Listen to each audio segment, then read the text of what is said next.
Ya, selamat sore rekan-rekan wartawan. Tadi kami sudah datang ke Polda Metro Jaya, dalam hari ini ke SPKT, untuk melaporkan Nindya Artika Putri, pembuat konten asusila yang mengakibatkan klien kami, anak Hari, anak dari Mbak Yuyun, akhirnya harus melalui persidangan yang cukup panjang dan sudah diputus 1 tahun 6 bulan percobaan. Dan saat ini kami sedang ada di Polda Metro Jaya, tepatnya di SPKT ini, untuk melapor balik pelapor yang sudah membuat sehingga anak dari Mbak Yuni mengalami kerugian baik material maupun imaterial. Jadi kami laporkan terkait asusila, Undang-Undang ITE pasal 27 ayat 1 dan Junto pasal 45 ayat 1. Mbak Yun, akhirnya langkah ini diambil juga nih setelah mungkin lewat perenungan, lewat pengumpulan bahan-bahan barang bukti segala macam. Dianggap apakah memang langkah ini yang memang diinginkan sehingga ada proses pembelajaran dan tanda kutip untuk orang tersebut? Iya, karena kan anak saya udah benar-benar dikriminalisasi,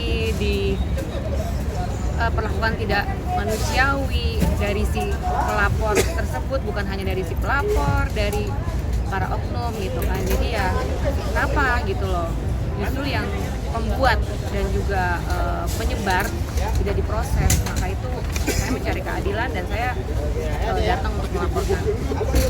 Apa aja barang bukti tadi, Pak? Tambahannya mungkin yang dibawa Mbak Yuyun? Video dan foto-foto. Itu unggahan tahun berapa? Tahun 2022. 2022. Tapi masih ada nggak Bang yang unggahan itu udah dihapus Bang?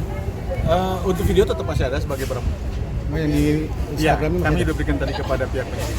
Kemudian perlu juga kami sampaikan di sini rekan-rekan bahwa akibat perbuatan terlapor Nindya yang dia sendiri membuat video tersebut, video porno, kemudian dia upload di TikTok, sehingga video tersebut tersebar luas kemana-mana.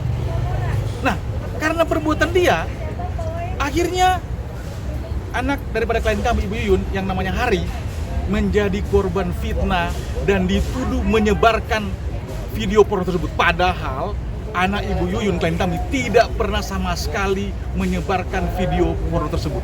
Justru terlaporlah yang Nindya ini, yang dia sendiri mengupload video tersebut ke TikTok. Rekan-rekan bisa bayangkan, kalau video porno dia upload ke TikTok, pasti kan orang lain, masyarakat lain bisa melihat untuk apa yang diunggah ke dia oleh dia, gitu. Demikian. Bang, kalau sendiri apa itu video porno? Dia memasturbasi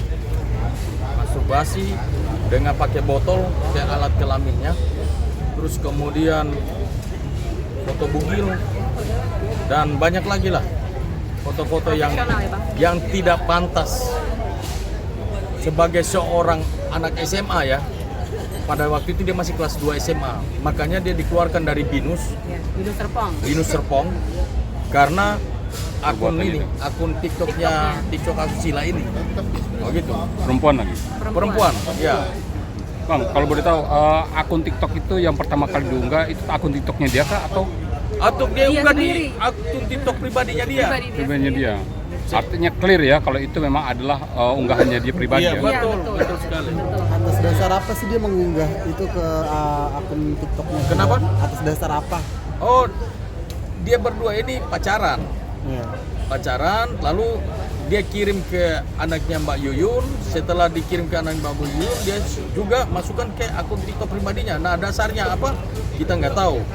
Ya, yang saya duga sih jangan-jangan karena dia lakukan ini secara profesional. Nah, mungkin saja yang saya duga bisa saja dia jual ini video-video seperti begini. Atau bisa jadi ini adalah sebuah jebakan untuk putranya Mbak Yuyun? Ya ini jelas-jelas dijebak anak Jebakan ya? saya. Bukan sebagai jebakan lagi, anaknya sudah jadi korban Sudah jadi sekarang kan, korban. sudah diputuskan 1 tahun 6 bulan. Artinya benar-benar memang menjebak ya. Iya, Ada betul. indikasi. Bahkan mungkin banyak juga korban-korban hari-hari berikutnya karena kan dia mengunggahnya juga di halayak umum kan. Tapi akunnya masih ada nggak atau udah nggak ada, Mbak? Nah itu mesti tanya ke Penyidik ya. kejaksaan, karena kejaksaan kan yang menyita handphone itu. Makanya saya sangat janggal gitu kan. Kejaksaan Jakarta, Tangerang Kota. Tangerang Kota. Makanya saya juga sangat janggal kan di situ JPU ngotot barang bukti HP anak saya itu dirampas dan dihancurkan. Kenapa? Supaya ini tidak bisa saya laporkan, supaya ini tidak terupload. Nggak bisa. Justru yang mengakunya korban tapi justru adalah pelaku gitu loh. Anak saya yang korban di sini gitu loh. Apalagi mungkin orang tuanya ini tahu gitu. Berarti kan sebenarnya harusnya saya laporkan orang tuanya juga.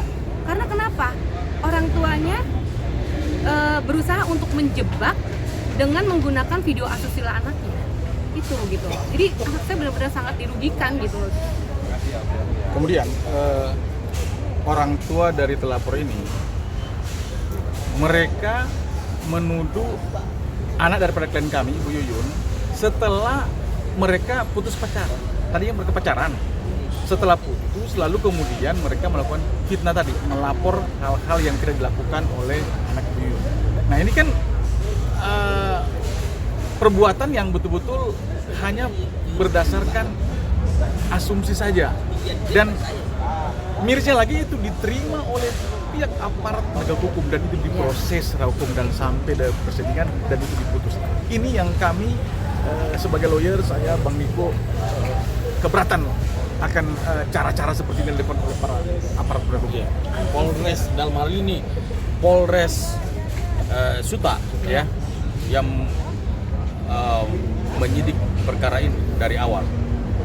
Jadi laporan datang tanpa ada barang bukti, sudah datang ke sekolah anaknya Mbak Yuyun 15 orang. Ini cuma seorang anak SMA kelas 2, datang 15 orang seakan-akan anak ini seperti seorang teroris. Bahkan mereka sampai menginap lagi di sekolahan anaknya Mbak Yuyun ini. Seharusnya jangan datang ke sekolahan begitu. Itu kan mental anak-anak di situ nanti terganggu. Psikisnya terganggu melihat polisi datang begitu banyak. Nggak boleh itu, undang-undang melarang itu datang di sekolahan itu. Ini bukan teroris. Datang dengan rame-rame begitu 15 orang lagi. Jangan seperti itu. Kan ada cara ya Bang ya. undang-undang yang anak. mengatur semuanya ini, ya kan? Seperti Pak Kapolri bilang bahwa scientific crime investigation itu kan harus Ya. pasal KUHP 184 itu kan harusnya waktu ada laporan dia berikan dulu surat panggilan pertama, panggilan klarifikasi, setelah itu panggilan kedua, panggilan ketiga, kalau nggak datang dijemput paksa. Seperti itu. Ini tidak Bukan ada. begitu laporan datang terus langsung datang ke sana terus langsung bilang kamu jadi tersangka, langsung dibawa, nanti sudah sampai di Polres baru barang bukti diambil. Dan ini kasusnya ya seperti Peggy begitulah. Jadi ada intimidasi menurut Pak Lawyer gitu ya? Nggak jelas. Iya, Jelas intimidasi. Jelas. Intervensi. Terus kemudian di situ ada kriminalisasi dan pembunuhan karakter. Saya juga sudah melapor jaksa penuntut umumnya ini ke oknum jaksa penuntut umum ini ke Jamwas, dan kami akan lapor juga ke Komisi Judisial tentang putusan hakim ini. Saya minta supaya putusan ini harus dieksaminasi. Untuk tim penyidiknya mungkin ada dilaporkan Pak? Oh, Nah, sudah penyidiknya, iya. dilapor di Propam. Udah jadi. Propam Mabes Polri lalu dikirim ke Propam Polda lemparkan lagi ke Polres Suta lagi. Nah, ini kami mau pergi lagi ke Mabes Polri lagi mempertanyakan kenapa sampai harus dilempar di Polres Suta, sampai sekarang tidak ada kejelasannya.